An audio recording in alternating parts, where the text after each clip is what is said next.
Rebonjour, rebonsoir.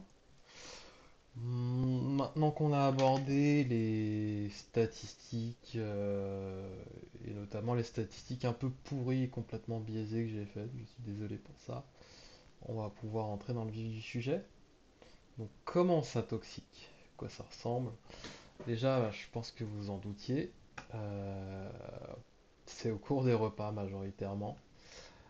Ça veut dire que les personnes cueillent leurs champignons, sont persuadées que tout est bon à l'intérieur, qu'il n'y a pas de toxique. Malheureusement, il y en a un. Ils cuisinent tout ça de façon sympathique, ils en font une omelette ou je ne sais quoi. Ils les mangent de façon volontaire et ils s'intoxiquent. En fait, dans les statistiques, ils ont exclu les personnes qui ont tenté de se suicider en mangeant des toxiques. Je trouve extrêmement original comme façon de se tuer. Euh, mais voilà, c'est vraiment voilà, des gens qui décident de les manger. Ce qui veut dire que les mycologues qui en goûtent un tout petit morceau pour repérer les champignons au goût, bah typiquement ils se tuent pas hein, parce qu'ils recrachent. C'est vraiment quand, enfin voilà, faut le vouloir.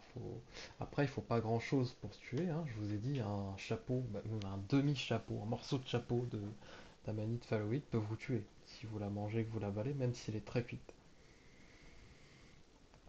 Et puis, ça c'est hyper important, c'est quand même rare mais ça arrive, les enfants, là c'est accidentel, c'est vraiment considéré comme accidentel, parce que bah, ils savent pas que c'est dangereux, ils trouvent ça dans le sol, ils se disent ça va être sympa, je vais le manger. Ils le mangent, c'est un toxique, et puis là c'est le drame. Donc, conseil aux parents, s'il vous plaît, avant de laisser vos enfants jouer dans le jardin ou dans le parc sans surveillance, faites un tour du jardin, vérifiez partout qu'il n'y a pas de champignons, quels qu'ils soient d'ailleurs, qui ont poussé. Et s'il y en a, vous les enlevez tous.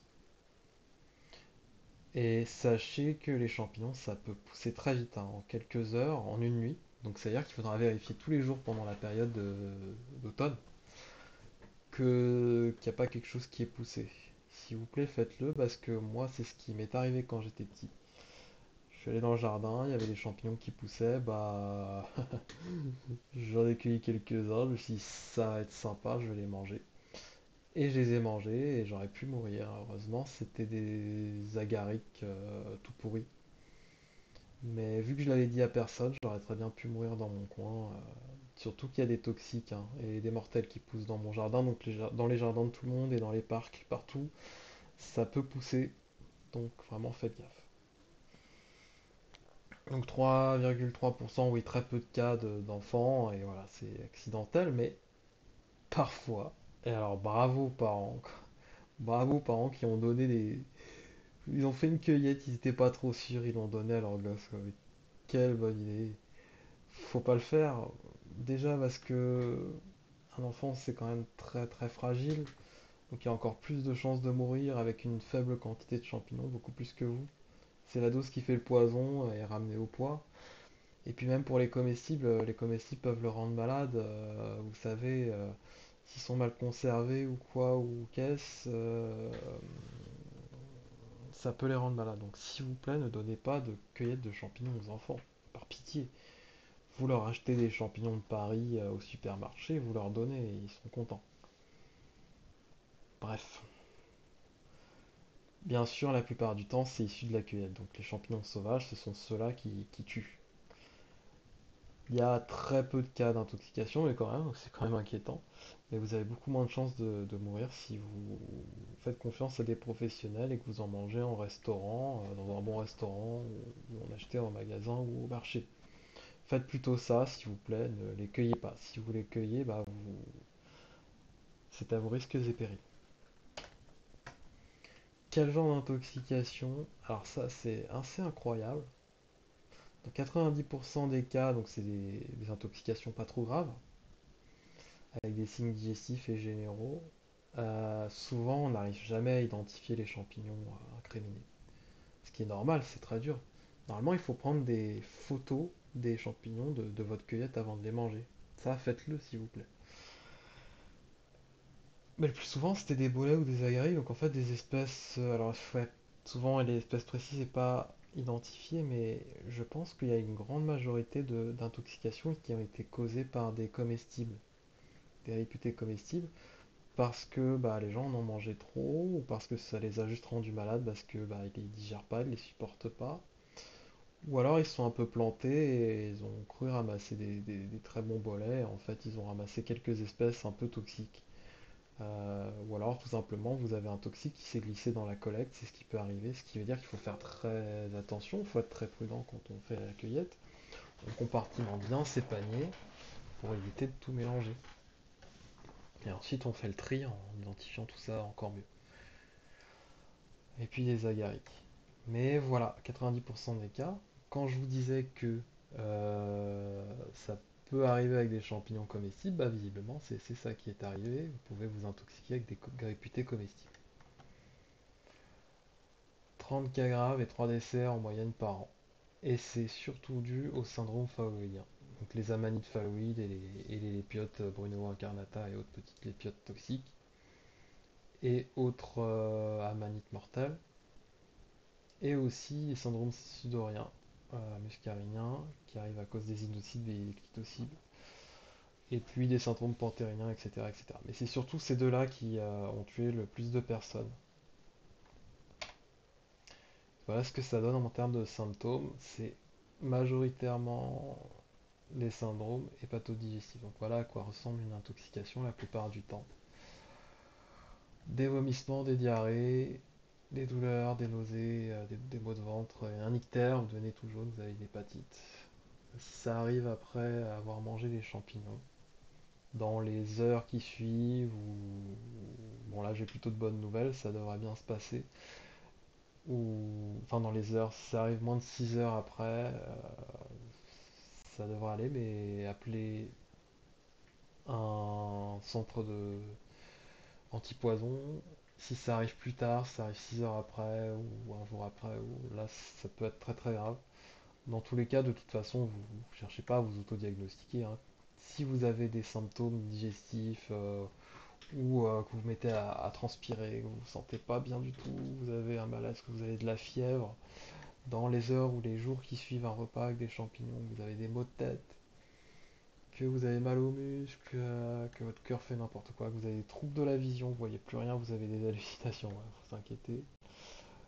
Et surtout si vous avez des vomissements, des diarrhées, des maux de ventre terribles. Et en plus c'est chiant parce que c'est pas des symptômes très spécifiques, hein. Ça peut arriver, vous pouvez choper une gastro aussi. Bref, s'il y a le moindre symptôme bizarre, vous appelez le, le- le centre antipoison de votre région et j'espère que vous avez pris en photo votre cueillette, s'il vous plaît, avant de les manger, vos champignons sauvages. Vous prenez le temps de les prendre bien en photo. Si vous ne l'avez pas fait, que vous avez ces symptômes, vous allez passer un très mauvais moment. Vous allez vous retrouver hospitalisé, peut-être pour rien, mais il vaut mieux se faire hospitaliser pour rien que pour quelque chose de grave. Et puis voilà. Alors les grands coupables, dans 9 cas sur 10, c'est la manite phalloïde. Ça, c'est clair et net. Et après, je pensais pas, mais ce qui a tué pas mal entre 2010 et 2017, bon, c'est la manite phalloïde, et puis les clitocides et les inocides. Mais c'est dommage, moi je pensais qu'il y aurait eu plus de lépiotes mortelles, qu'il y aurait eu des cortinaires, qu'il y aurait eu des trucs un peu plus originaux. Bah non, apparemment c'est cela. Incroyable. À mon avis, ils ont été mangés en grande quantité en plus. Alors voilà les principaux coupables. Donc la manifalune, va vraiment falloir apprendre à la reconnaître. Elle est très connue, mais vraiment vous devez la reconnaître les yeux fermés, c'est très important. Et pas qu'elle, mais aussi sa variante blanche, ainsi que les autres amanites blanches. C'est un champignon qui a des reflets verts la plupart du temps, avec un pied qui a des motifs comme ça verts, un pied chiné avec des motifs. Un volve et un anneau, forcément c'est une amanite, des lames libres. Le volve et l'anneau peuvent disparaître, mangés par les limaces. Le dessus du chapeau avec du vert, un peu de gris, parfois c'est un peu ocre crassé, un peu gris. Et il y a des fibrilles, des fibres. Bon là on voit pas du tout parce que c'est une photo dégueulasse que j'ai volée quelque part sur un site. Faudrait que je, faudrait que je leur demande d'autorisation peut-être. Bref, on la verra plus en détail après, mais retenez bien celle-là. qui peut être confondu, donc voilà une confusion, avec la lépiote pudique. Franchement, ceux qui mangent ça, vous êtes vraiment courageux parce qu'on peut vraiment la confondre avec des amanites blanches. Il y a un petit anneau qui coulisse comme ça, et des lames blanches. Et puis on peut confondre avec des agarics, mais plutôt les agarics très jeunes. Des agarics très jeunes avec des lames qui sont très claires, qui deviennent roses. Les clitocytes toxiques, voilà, des champignons à lame encore blancs. Là, pas d'anneau. Clitocytes blancs, candicans et phyllophylla qui sont très toxiques. Faut les confondre avec la Clitopilus prunulus, la Clitopile petite prune. Et franchement, entre ça et ça, allez faire la différence, c'est pas évident du tout, hein. Parfois, il vaut mieux éviter les champignons comestibles qui ressemblent beaucoup à des toxiques. Parce que même pour des gens avertis, vous n'êtes pas à l'abri de vous tromper. Préférez les cèpes, quoi. Innocible, là je me suis un peu foiré, mais bon voilà, un innocible qui peut tuer, qui aurait tué, et en plus ils ont des variantes qui changent de couleur et qui vont se rapprocher encore plus d'espèces comestibles, donc ça peut arriver qu'il y ait des intoxications mortelles à cause de ça, des variantes. Alors d'autres coupables d'intoxication, le bolet de Satan. Vous vous dites, bah j'ai juste à cueillir des bolets, donc des champignons à porc, pas de souci, il n'y a pas trop de toxiques là-dedans. Bah mais faut faire attention au bolet de Satan. Il y a des intoxications graves avec lui. L'agaric jaunissant, il ressemble beaucoup aux autres agarics comestibles quand même. Mais quand vous le grattez, quand vous le coupez un petit peu, il jaunit. Il a une odeur d'iode assez désagréable.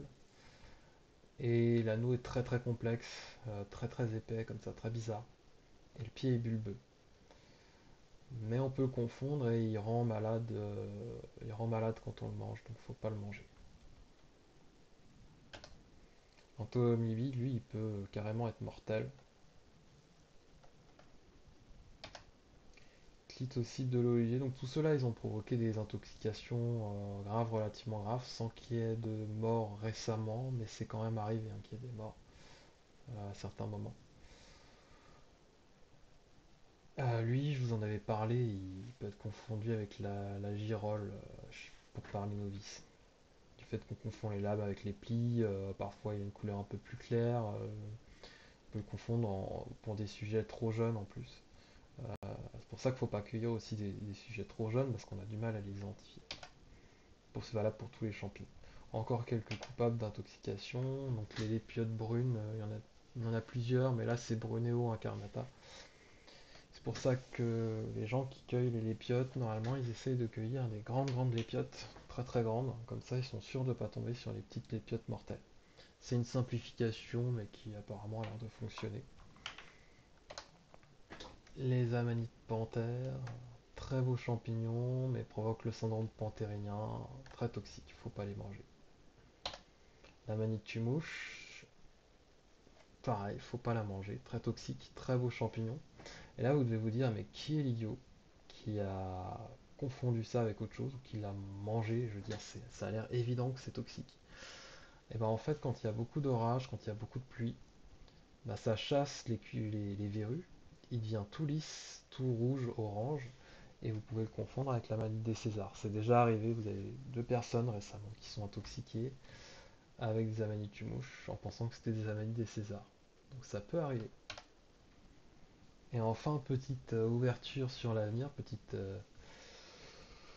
et ben en fait, les intoxications augmentent. Il y a une tendance à l'augmentation des intoxications. Pourquoi je sais pas, parce qu'avec internet les gens pensent pouvoir identifier tout avec leur portable. Il y a même des applications sur portable apparemment qui permettent d'identifier et qui considèrent que quand on leur met une analyse phalloïde, ils considèrent que c'est toxique parce qu'ils se trompent. Donc s'il vous plaît, n'utilisez pas votre portable, n'utilisez pas internet pour vous autoproclamer expert. Faites attention. Donc vous voyez, il y a eu pas mal de cas en 2017. Un décès. Vous allez me dire, c'est quoi, seulement un décès? Bah non, mais c'est parce que ces gens ont eu la chance d'être hospitalisés dans des services de réanimation et c'est pour ça qu'ils sont encore en vie. De greffe hépatique, c'est dommage de gâcher deux fois qui aurait pu servir à autre chose pour des choses qui auraient pu être évitées. Mais N'oubliez pas qu'il y a des séquelles très très graves, hein. Donc ces gens-là, ils vont sûrement pas très bien aujourd'hui. Surtout celui qui est mort. Et ces gens qui ont été intoxiqués sont probablement traumatisés à vie. Ils ont eu très peur. Donc voilà, soyez prudents. Et bon, les sources.